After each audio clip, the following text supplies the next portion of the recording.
কি কারণে সেটা কিন্তু পশ্চিমবঙ্গের মানুষের কাছে আরো স্পষ্ট নয়। কিন্তু ভারতীয় জনতা পার্টি কি কারণে কালকে লালবাজার চলো বলছে তা সকলেই স্পষ্ট বলা যায়। এখনো ইমাম বরকতি গ্রেপ্তার হয়নি, বিজেপি কর্মীদের বিরুদ্ধে মিথ্যা মামলা দেওয়া হচ্ছে, বিজেপি কর্মীদেরকে বিভিন্নভাবে অত্যাচার করা হচ্ছে কর্মীদের উপরে। পশ্চিমবঙ্গে আইনের শাসন আর গণতন্ত্র আমরা প্রতিষ্ঠার দাবি করছি, কারণ সাম্প্রতিক পৌরসভা নির্বাচন এবং তার পরের যে ঘটনাগুলো ঘটেছে তাতে পরিষ্কার পশ্চিমবঙ্গের গণতান্ত্রিক ব্যবস্থা নেই।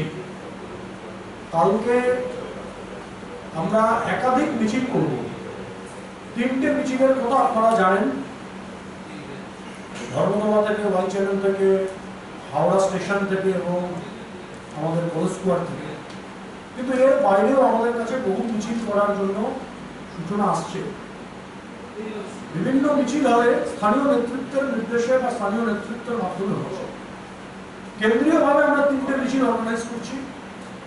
আমরা এই মিছিলগুলো নিয়ে লালবাজার চলমানে লালবাজার ঘেরাওয়ের কাজ হচ্ছে। একটা কথা আজকে আমরা পরিষ্কার বলতে চাই যে পুলিশ প্রশাসনে যারা আছেন তারা আমাদের শত্রু নন,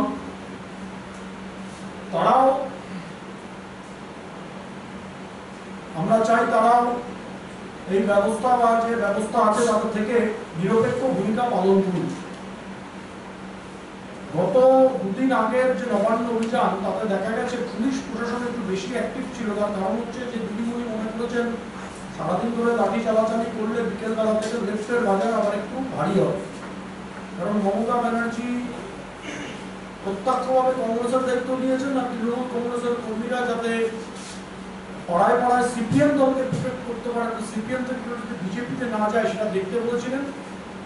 সিপিএম কে বাড়ানোর জন্য তারা এই কাজটা করেছেন আগের দিনে। আমাদের দলের কর্মীরা নিজে থেকে পুলিশের উপরে কোনো হামলা করবে না, কিন্তু পুলিশকে ঠিক করতে হবে মিছিলের ভূমিকা কি হবে, মিছিল কোন স্তরে থাকবে, মিছিলটা কি খুব শান্তিপূর্ণ হবে না তারা যদি অশান্তি ডেকে আনেন তার দায় কিন্তু পুলিশকে নিতে হবে। আর একটা যেটা আমাদের কাছে খবর এসছে, যে খবরটা আপনাদের জানানোর জন্য আজকে প্রেস কনফারেন্স মূলত করছি, সেটা হচ্ছে জেলার অফিসারদের তৃণমূল কংগ্রেসের মাধ্যমে বলা হয়েছে এবং তৃণমূলের বিভিন্ন নেতারা দায়িত্ব নিয়েছেন যে সমস্ত গাড়ি আসবে বিজেপির সেগুলো জায়গায় জায়গায় ঠেকানো বা থামানো। এমনকি কলকাতা পুলিশের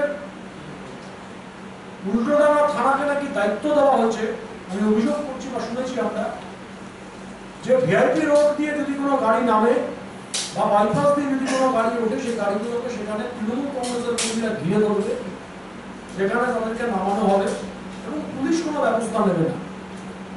যেখানেই বিজেপি কর্মীরা কালকে বাধাপ্রাপ্ত হবে তৎক্ষণাৎ কিন্তু রাজ্য জুড়ে পথ অবরোধ কর্মসূচি এবং বিভিন্ন কার্যক্রম শুরু হয়ে যাবে।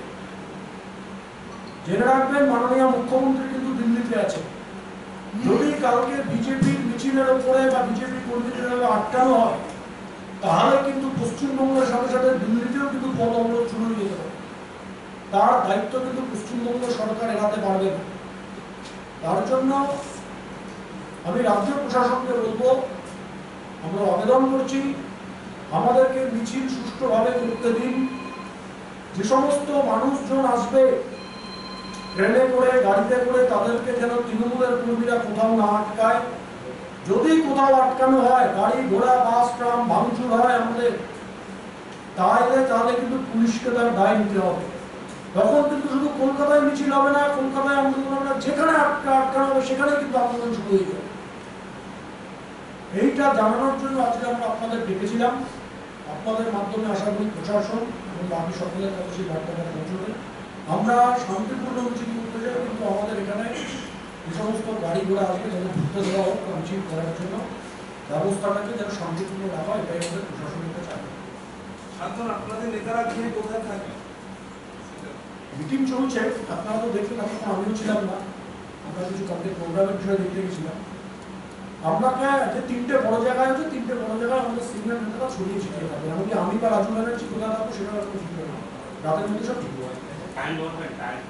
আমরা ওখানে 12টায় সবাইকে আসতে বলেছি, কিন্তু 1টার দিকে মিছিল শুরু আপনারা সেটা প্রেসের মাধ্যমে জেনে নেবেন। কলেজ স্কোয়ারে কে থাকবেন? কে আমি বললাম তো যে ঠিক হওয়ার মুখে আছে, যেহেতু আমি এতক্ষণ ছিলাম না তখন বসা হয়নি, আমরা বসে নিয়ে এখন ভেবেছিলাম আগে বসে নেবো, বসে নিয়ে জানাবো, এখন আলোচনা করবো। মুখ্যমন্ত্রী আজকে দিল্লি পৌঁছেছেন, সেখানে কথা হচ্ছে যে মোদী এবং মমতা বন্দ্যোপাধ্যায় একটা বৈঠক হওয়ার কথা আছে। তো সময় কি পেয়েছেন বা পাননি সেটা আপনাদের সরকার তো সরকারের বিষয়, রাজ্য সরকারের মাননীয় মুখ্যমন্ত্রী বা ভারত সরকারের ভারতের মাননীয় প্রধানমন্ত্রী যখন কিছু বৈঠক করতে পারেন, যাদের বিজেপি জানানোর প্রয়োজন নেই, আমরা ইন্টারেস্ট করি, আমরা যাতে আন্দোলন নিয়ে শুরু করি।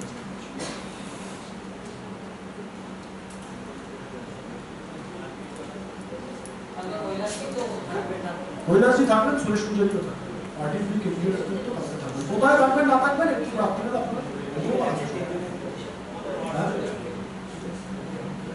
সুরেশ পূজারি, কৈলাস বিনিয়োগী, পার্টির দুই কেন্দ্রীয় অবজারভার। সুরেশজি এসে গেছেন, কৈলাসজি থাকবেন।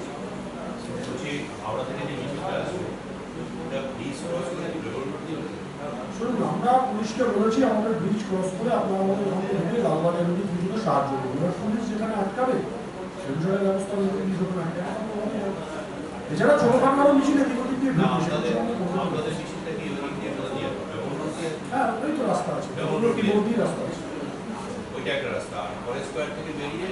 আমরা পরস্পর থেকে সেটা দেবো, এখান থেকে লালবাজার থেকে সরাসরি বউবাজার থেকে।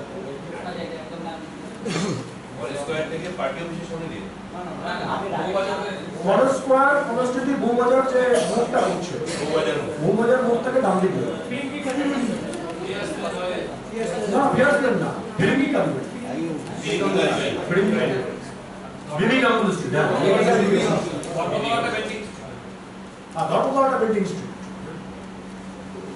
এছাড়া কিছু ছোটখাটো মিছিল এদিক ওদিক দিয়ে ঢুকবেন, সেটা আমরা সেট করছি না, সেটা বিভিন্ন জেলার নেতারা আছেন তারা